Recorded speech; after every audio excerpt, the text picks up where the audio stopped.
दोस्तों आज की इस वीडियो में हम बात करने वाले हैं सोशल मीडिया पर चलने वाली हालिया कंट्रोवर्सीज के बारे में, जिसमें रजब भट्ट, ईमान, टिकटॉकर, यूट्यूबर्स और कुछ फेमस पाकिस्तानी और इंटरनेशनल स्टार शामिल हैं।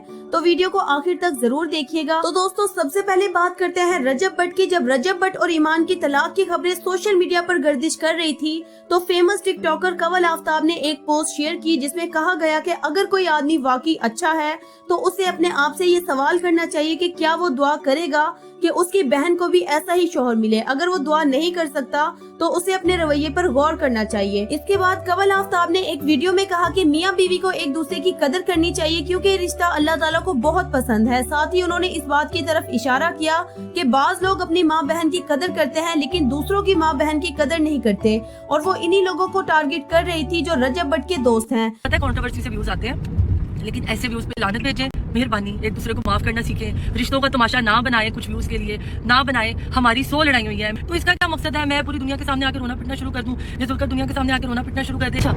इस चीज में ना आपकी सराउंडिंग भी बड़ी मैटर करती है। आपके इर्द गिर्द बगैरत लोग हैं जिनको बस अपनी माँ बहन से प्यार होगा, लोगों की माँ बहन से नहीं प्यार, तो वो आपको भी बर्बाद कर देंगे। उसी तरह बीवी भी ऐसी करती हैं कि शोहर से गलती हो जाए तो वो माफी नहीं करती। और मियाँ बीवी का रिश्ता वो रिश्ता है, लोगों को कितना को प्यारा रिश्ता है ये। हम लोग कदर ही नहीं करते, हम लोग बीवियां भी नहीं कदर करती, शोहर भी नहीं कदर करते। मैं तो परेशान हूँ। रजब भट्ट जो अक्सर कंवल आफ्ताब के साथ डिफरेंट इवेंट्स में नजर आते थे और कंवल आफ्ताब को अपनी बहन कहते थे। कंवल आफ्ताब के बयानात पर उन्होंने गुस्सा जाहिर किया और अपनी तरफ से करारा जवाब दिया, जिसमें उन्होंने कंवल आफ्ताब के लिए सो कॉल्ड बहन और आंटी जैसे अल्फाज इस्तेमाल किए। एक भी लड़की नहीं है, सारी आंटियां हैं। सारी आंटियां वो हैं जो मेरे ऊपर बोल रही थी जिन्होंने अपने अपने शौहर उनकी माओ से अलग किए हुए हैं। मामा पिंड रही ने एज रहना बहरिया टाउन च बंदे लग रही है, ठीक है। तो मेरी सारी वो जो मेरी आंटियां बहन है ना, उनको मेरी रिक्वेस्ट है कि मेरे से डलो। मैं बड़ा भैड़ा हूं, मेरी भैन बनाना तो मैं सिर बनाना, जो मैं नहीं बनाता तो फिर मैं ऐसा ठुटा मारा लग समझ जाएगी। इस पर कंवल आफ्ताब ने भी इनडायरेक्टली रजब भट्ट को करारा जवाब देते हुए डिफरेंट रील्स बनाई।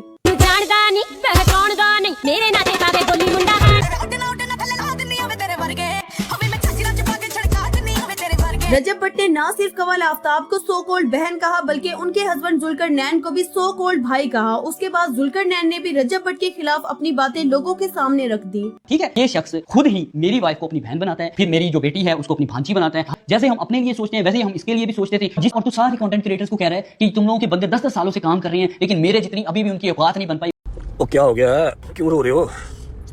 अच्छा देखो मेरी बात सुनो, इतनी वर्थ के मालिक आप नहीं हो कि मैं अपने व्लॉग में आपका नाम लूं। ये कहते हैं ना कि मैं हूं रजब फैमिली। ये रजब फैमिली नहीं है, ये फितना फैमिली है। खानदानी और बदनस्ले बंदे में फर्क ये होता है कि जो खानदानी मर्द होता है ना, वो कभी भी किसी की फैमिली को टारगेट नहीं करता। अभी तो सिर्फ आपने जो बात की थी मैंने उसका एक रिप्लाई किया बस।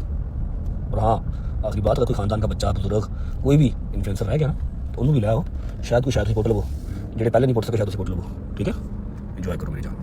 एक अगर हमारी ही वो बहन है जिसके साथ जुल्म हो रहा था, सितम हो रहा था, जब भी हम किसी का घर विजिट करने जाते थे, किसी दावत पर जाते थे, तो हम फील करते थे इस चीज को, इस औरत की इस घर में टगे जितनी इज्जत नहीं है। तो एक शख्स वैसे कह रहा था कि उसने हमें तकरीबन कुछ महीनों से ना इग्नोर करना शुरू किया है। उसने हमें इग्नोर करना शुरू नहीं किया बल्कि हमने उसको इग्नोर करना शुरू किया, क्योंकि हमें एहसास हो गया कि जिसके साथ हम रिश्ता निभा रहे हैं उसकी तो इतनी औकात ही नहीं है, वो तो इतने कैलिबर का मालिक ही नहीं है, वो तो इतना गंदा, इतना बदबख्त है कि जिन सब्सक्राइबर्स को वो अपनी फैमिली बोलता है, वो पैसों के लिए उनके इमोशंस को उनको किसी भी तरह से बेच सकता है। फिर मैंने सोचा कि बैठ के नेशनल पॉडकास्ट में हम पिट रहे हैं, मेरी बहन है, मेरा भाई है, मैं अपनी बहन से डरता हूँ, किसी के बाप से नहीं हम डरते। हमने कहा जी हम अपनी बहन से डरते हैं। अब आपको इज्जत नहीं रहा सही, हमारा क्या कसूर है? आपने जिसका मर्जी साथ दिया, अपनी बहन का दिया, अपने भाई का दिया, जिसका भी साथ दिया, वी हैव नो इश्यूज।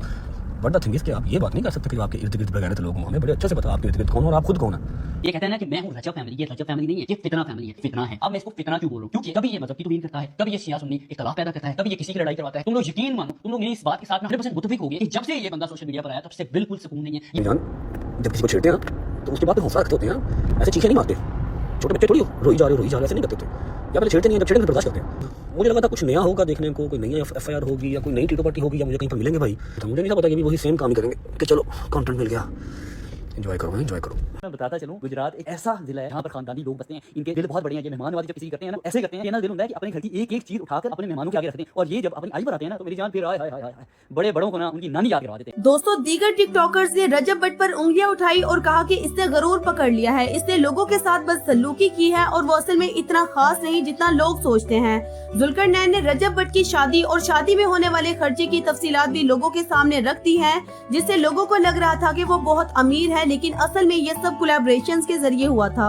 मैं सोशल मीडिया पर देख रहा था कि ये अपनी वाइफ को कह रहा होता है कि इनकी वो शादी भी मैंने खुद कोलैब करके करवाई है, इनके पास तो पैसे ही नहीं थे, वो मेरी जान है, तेरी इतनी औकात ही नहीं थी कि तू अपनी शादी भी कर सकता, तेरी शादी के कपड़े, तेरी वाइफ का मेकअप, तेरी वाइफ के कपड़े, ये सारी की सारी चीजें हमने तुझे कोलैब में दिलवाई थी और तुझे पैसे भी दिलवाए थे। खासकर तेरा जब निकाह भी था ना, तब भी मेरी वाइफ का ये वॉइस नोट पहले तुम सुनो। अस्सलाम वालेकुम मिश्रा, क्या हाल है? ठीक हो? अच्छा यार, एक वो है रजब फैमिली व्लॉग वाला, देखो जरा, उसका भी निकाह है और उससे पहले उसने ओपन करना है, तो देख ले तुम उसके साथ कोई सीन करना, क्योंकि उसकी माशाल्लाह आजकल व्यूअरशिप बहुत अच्छी आ रही है। तभी मेरी वाइफ एक ब्यूटी प्रोडक्ट वाले को मैसेज करती है स्पेशली इस बंदे के लिए, और अभी कहता है कि मुझे तो किसी ने कुछ सपोर्ट नहीं किया, मैं तो अपने बलबूते पर आया हूं, हमारे बगैर तो तुझे कोई फर्नीचर नहीं दे रहा था मेरी जान, क्योंकि तेरा स्टैंडर्ड इतना लो है, लोग तुझे पहचान चुके थे कि तू कितना गिरा हुआ है, तू कहता है मैं सबसे महंगा यूट्यूबर हूं, तू सबसे सस्ता यूट्यूबर है।